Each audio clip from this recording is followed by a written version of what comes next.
doutorado, né? Nós começamos acho que em 2015, 2014. Esse grupo que está pensando a justiça restaurativa, tentando encontrar formas de tornar a justiça restaurativa viável. Então nós vimos trabalhando nesse grupo e eu sou muito grata de participar desse grupo e estimulo vocês também que possam desenvolver esse trabalho conforme a resolução 12 de 2002, do Conselho Econômico e Social das Nações Unidas. Ele coloca que nós devemos desenvolver na área acadêmica projetos para que possa pensar a justiça restaurativa. Então esse momento é muito importante para nós que estamos aqui. Então eu agradeço também aos demais palestrantes e agradeço a presença de todos vocês aqui. Isso é uma honra participar, voltar aqui depois desse trabalho que nós vemos empreendendo há tanto tempo.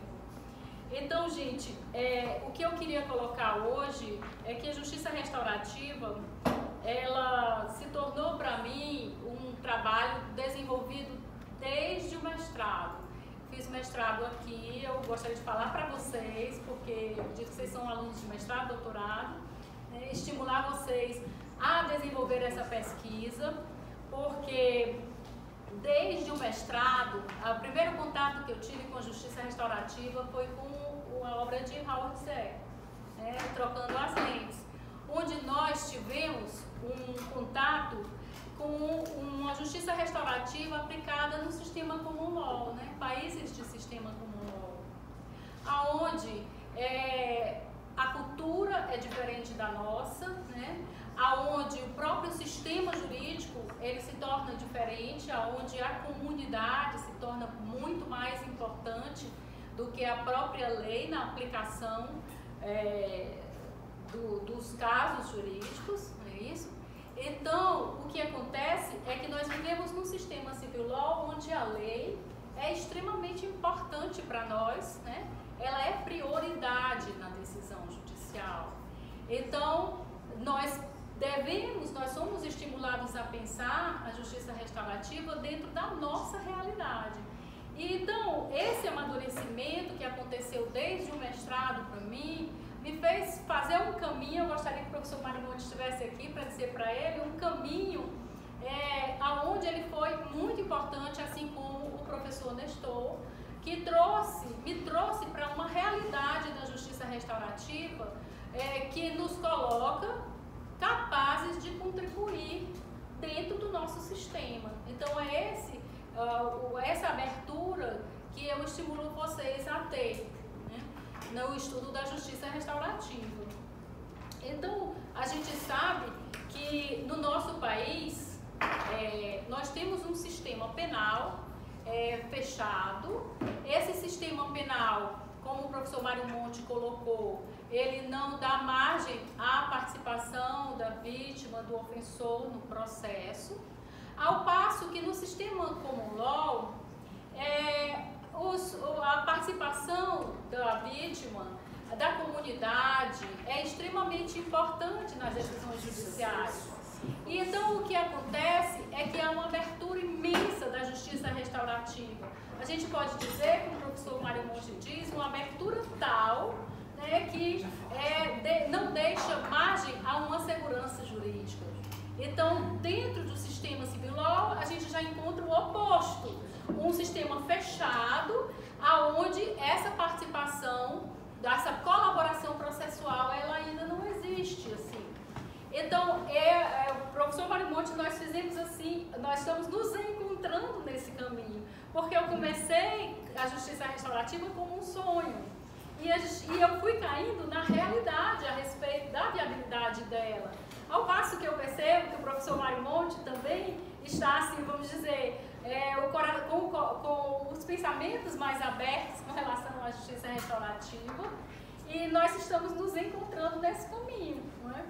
E como resultado desse trabalho, surgiu a publicação da minha tese. Eu comecei com muito cuidado, estou falando para vocês, né? Eu comecei com muito cuidado, procurando não fugir da realidade. Então é importante que nós tenhamos assim, a humildade, a curiosidade de perceber caminhos diversos dos nossos, para que a gente possa encontrar a verdade, que é o que a gente busca, né? Estar mais próximo cada vez mais da verdade, estar mais próximo cada vez mais da justiça. Então, a princípio, eu estudei a justiça restaurativa aplicada para a ressocialização de adolescentes que cometeram ato infracional e que se encontram em cumprimento de medida socioeducativa. Então, esse estudo me deu uma segurança de poder encontrar esses caminhos dentro de uma realidade que já estava viável no Brasil, já estava acontecendo no Brasil oficialmente desde 2004, porque a gente pode dizer que a justiça restaurativa entrou no Brasil por meio do Poder Judiciário. Ao passo que em países de common law, a gente observa que entrou por uma cultura, né, por um encontro de culturas diferenciadas e por uma abertura bem maior devido ao próprio sistema. E no caso do Brasil e dos outros países de sistema civil law, ocorre que o Poder Judiciário ele tem muita importância na introdução, é fundamental, de fundamental importância na introdução da justiça restaurativa. Então é com base nisso que, após estudar pesquisar sobre essa aplicação na ressocialização, já que os adolescentes são o meu foco de pesquisa, eu parti agora para estudar essa aplicação durante o processo infracional, durante o procedimento infracional. E é assim que eu trago hoje, não respostas, porque eu ainda estou pesquisando, eu começo esse caminho agora a tentar compreender a aplicação, como é viável a aplicação da justiça restaurativa durante o processo infracional. Essa realidade já ocorre em Porto Alegre, foi lá que eu fiz minha pesquisa, mas na ocasião que eu fui, o foco estava na Fundação de Atendimento Socioeducativo, lá do Rio Grande do Sul, mas agora o meu foco está no processo. O processo já existe lá, a aplicação da justiça restaurativa durante o processo já existe lá, mas há questionamentos que são viáveis que nós possamos fazer e que são esses desafios que eu trago hoje. Bom, esses desafios na aplicação da justiça restaurativa, eles levam em conta que sua aplicação exige um processo interdisciplinar, sobretudo quando se trata de adolescentes, né, que eles são destinatários da doutrina da proteção integral e, em razão disso, a responsabilidade por eles está distribuída entre o Estado, a sociedade e a família. Então, exige também outros órgãos, né, uma rede de proteção para eles, existe esse procedimento interdisciplinar. Mas não se pode negar a existência de um direito penal juvenil. Esse direito penal juvenil, ele através de vários estudos que têm sido feitos dentro do procedimento socioeducativo, observa-se que a nomenclatura que se dá a ato infracional ou mesmo a medidas socioeducativas, a medida socioeducativa, quando se trata de privação de liberdade, apesar, né, do tempo limitado, apesar da exigência da gravidade, apesar do tempo indeterminado, ela também é uma prisão, né? E por ser uma prisão, ela também dá características ao direito infracional de ser um direito penal juvenil, né? Como muitos autores colocam, como Karina Esposato e outros autores, João Batista Costa Saraiva, vai colocar a existência desse direito penal juvenil. Até porque existem dois dispositivos no ECA que comprovam essa afirmativa da existência desse direito penal. Que no caso, o artigo 103, considera-se ato infracional a conduta descrita como crime ou contravenção penal, e o artigo 110, que fala que nenhum adolescente será privado de sua liberdade sem o devido processo legal. Se ele é destinatário de um devido processo legal, existe um direito penal juvenil.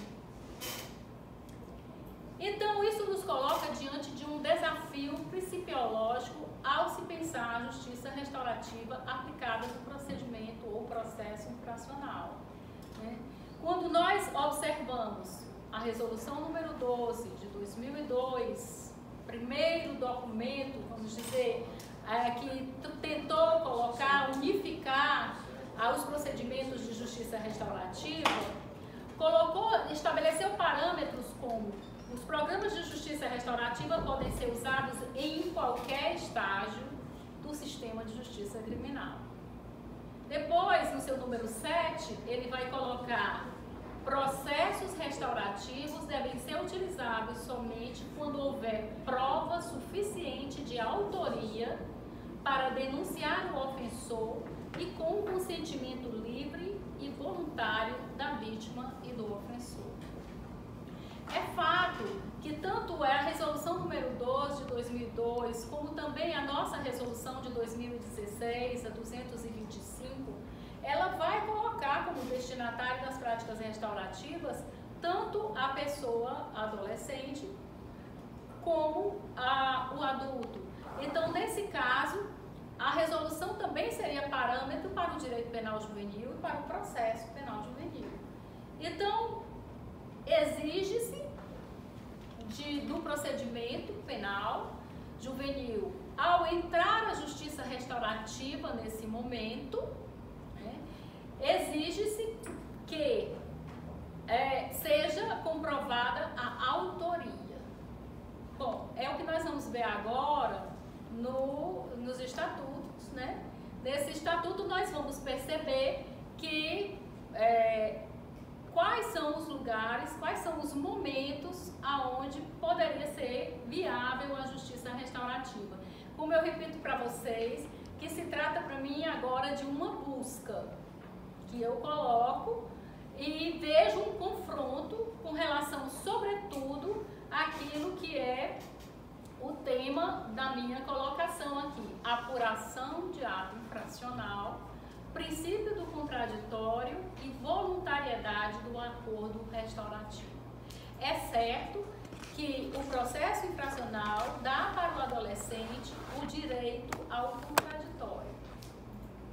Também, por outro lado, a justiça restaurativa dá ao adolescente a voluntariedade do acordo restaurativo. E eu pergunto, isso seria possível no processo infracional? Vamos ver. Bom, o contraditório e a ampla defesa, instituídos pela Constituição Federal, até aqui, nós estamos percebendo que ele é aplicável e aplicado e necessário ao adolescente no processo infracional. Bem, a justiça restaurativa pode ser aplicada em qualquer estágio do sistema criminal, desde que haja prova suficiente de autoria. E os acordos só poderão ser pactuados voluntariamente. Da mesma forma como eu defendi a justiça restaurativa aplicada para a ressocialização do adolescente autor de ato infracional, eu agora sou a primeira a questionar essa aplicação durante o processo infracional, dada esses princípios que são princípios fundamentais da justiça restaurativa. Bom, quais são as fases que nós temos no processo infracional? O período pré-acusatório, esse momento do encaminhamento pela polícia, o encaminhamento pelo Ministério Público ou pelo órgão judicial. Como foi discutido aqui, a questão da viabilidade, de como é que do momento da apreensão seria possível fazer uma aplicação de uma prática restaurativa. Em países como Nova Zelândia, Canadá, nas minhas pesquisas, observei que isso é viável, acontece, mas dentro de um sistema inteiramente diferente do nosso, uma cultura completamente diferente, né? Então, já não vejo essa viabilidade. Depois, na pré-sentença, né? Encaminhamento pelo juiz após o encerramento da instrução como forma de viabilizar a aplicação da medida adequada. Depois, pós-sentença, encaminhamento pelo tribunal com a finalidade de inserir esses elementos restaurativos durante a fase de execução. Então, nós iríamos perceber, né, como a justiça restaurativa poderia entrar nessa pré-sentença. Ora, o artigo 171 do ECA vai colocar que o adolescente apreendido por força de ordem judicial será desde logo encaminhado à autoridade judiciária ou, se apreendido em flagrante de ato infracional, irá para a autoridade policial, que eu ainda não enxergo uma viabilidade nesse sentido. Bom, passando adiante, ao chegar à oitiva do Ministério Público, este poderá fazer o arquivamento dos autos, conceder a remissão ou representar a autoridade judiciária. Bom, esse momento, lá em Porto Alegre, é colocado como um momento viável para a aplicação da justiça restaurativa. E plenamente aceito pelo Tribunal de Justiça, mas eu me reservo o direito de fazer os meus questionamentos a esse respeito, né, de como é que esses princípios, como é que essa justiça restaurativa, ela é aplicada com seus princípios, né?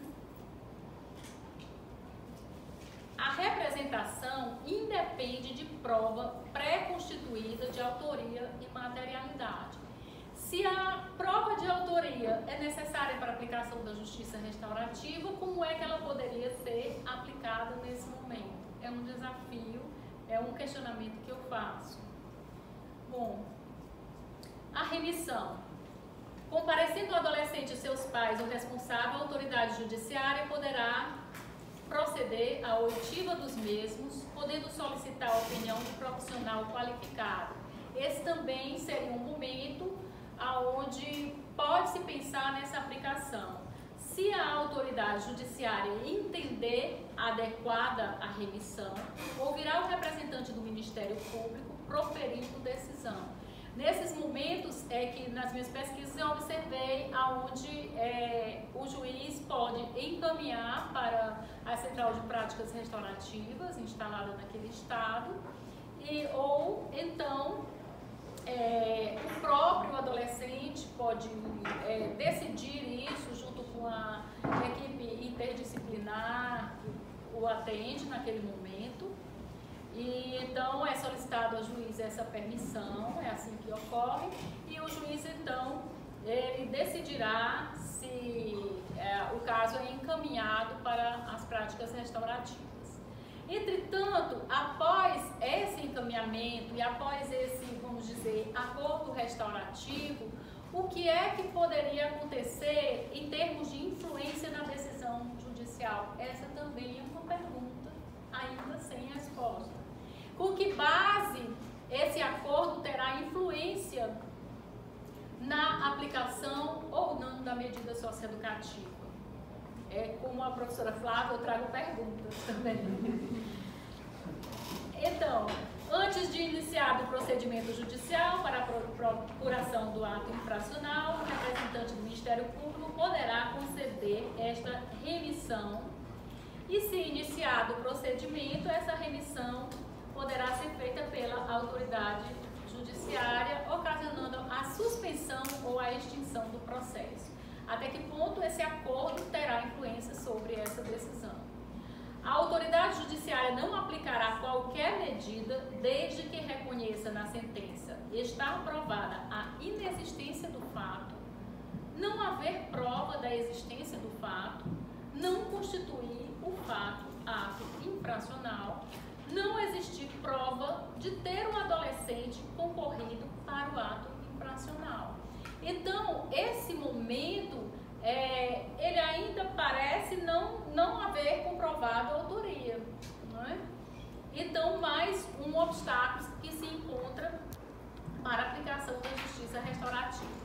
Bem, penso eu que a nossa resolução 225 de 2016, ela tentou, ela trouxe uma certa abertura para conciliar essa situação, quando no seu artigo 2º, parágrafo 1º, vai colocar: para que o conflito seja trabalhado no âmbito da justiça restaurativa, é necessário que as partes reconheçam, ainda que em ambiente confidencial, incomunicável com a instrução penal, como verdadeiros os fatos essenciais, sem que isso implique a admissão de culpa em eventual retorno do conflito ao processo judicial. Então, ela abre para que a justiça restaurativa seja aplicada, de modo que nesse ambiente confidencial seja assumida a autoria e depois os fatos essenciais sejam aceitos, né, sejam confirmados, e após feito o acordo restaurativo, segundo eu entendo que a resolução esteja colocando, ou a remissão, a extinção do processo, ou a suspensão, até que o acordo seja cumprido. Qual seria o prazo para cumprimento desse acordo para que seja confirmada ou que se retorne o caso, o conflito ao processo judicial? Também é outra pergunta que ainda está sem resposta. O risco que ocorre, ao concluir desse trabalho, foi o risco do retorno à doutrina da situação irregular, o chamado período tutelar. Para quem estuda a história, né, da justiça restaurativa, juntamente com a evolução do atendimento ao adolescente autor de ato infracional, observa que a doutrina da proteção integral, ela vai dar uma abertura enorme para a justiça restaurativa, mas por outro lado, ela vai também contribuir para que a justiça restaurativa ela venha a se submeter ao direito penal, ela venha submeter-se aos princípios do direito penal. Então, a doutrina da proteção integral, ela vai dar essa garantia e vai colocar, digamos assim, a justiça restaurativa dentro dos parâmetros necessários para que ela possa realmente contribuir para o direito penal e, no caso aqui, para o direito infracional ou para o procedimento resultante da prática de ato infracional.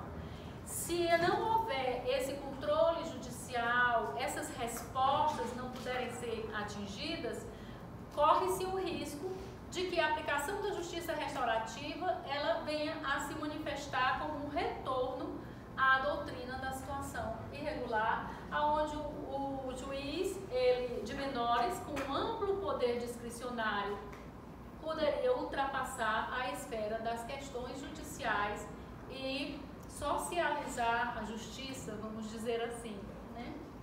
Judicializar questões sociais. Então, eu faço minhas considerações finais, colocando que a aplicação da justiça restaurativa durante o processo de ato infracional no Brasil irá requerer a ponderação entre o princípio da voluntariedade do acordo também, disposto nessa resolução, e o princípio do contraditório disposto na legislação nacional. Há um direito ao contraditório também para esse adolescente, e ele há de ser ponderado com esse princípio da voluntariedade no acordo, né? O que ele decidiu nesse acordo, de que forma poderá ser aplicado judicialmente, como eu coloquei no início. E a resolução 225, ela supõe essa cuidadosa atuação do órgão judicial, tendo em vista atender essas garantias processuais do adolescente em conflito com a lei. Muito obrigada.